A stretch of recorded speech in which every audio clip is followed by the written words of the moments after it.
കണ്ടോ 100 വർഷം പഴക്കമുണ്ട് ഈ വീടിന്. എന്നിട്ട് വീടിന്റെ പേരോ പുത്തൻ വീട് വരും, പുത്തൻ വീട്. മൊത്തം ചോർന്നൊലിക്കും.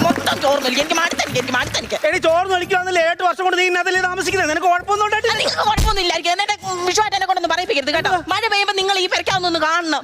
സത്യം പറഞ്ഞ കലാഭവന്റെ ഈ എന്തോ ചേട്ടാ അതിന് പറയുന്നത്, ആ കലാഭവന്റെ ഗാനമേളക്ക് ഓർക്കസ്ട്ര അടുക്കി വെച്ചേക്കുന്ന പോലെ ഞാൻ ചട്ടിയും കലവും പാത്രവും ചരുവും എല്ലാം ഇവിടെ നിരത്തി വെക്കുന്നത്.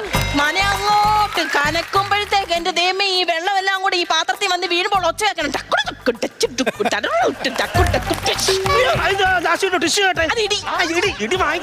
അല്ല പിന്നെ എന്നെ കൂടുതൽ പരിക്കാനൊന്നും പറഞ്ഞു. ഞാൻ ഈ വീട്ടിൽ തന്നെ ജീവിക്കുന്നു. മഴ പെയ്യുമ്പോൾ ഞാൻ ഇവിടെ തന്നെ ജീവിക്കുന്നു. അയ്യോ ഈ മഴ പെയ്യുമ്പോൾ ഇയാളെന്ന് കാണണം. നമ്മുടെ ഈ കായലിന്റെ നടുക്ക് ഇങ്ങനെ കുറ്റിപ്പുറത്ത് നീർക്കാക്കി ഇരിക്കുന്ന പോലെ ഇയാൾ കട്ടിലിന്റെ പുറത്ത് ഇങ്ങനെ കയറി ഇരിക്കുന്നത്. ഞാൻ കൊണ്ടുവന്നില്ലേ സാധനം, അത് വെച്ച് കണി വെക്കാൻ നോക്കുന്നു. എനിക്ക് ഇട്ട് വെക്കാതെ.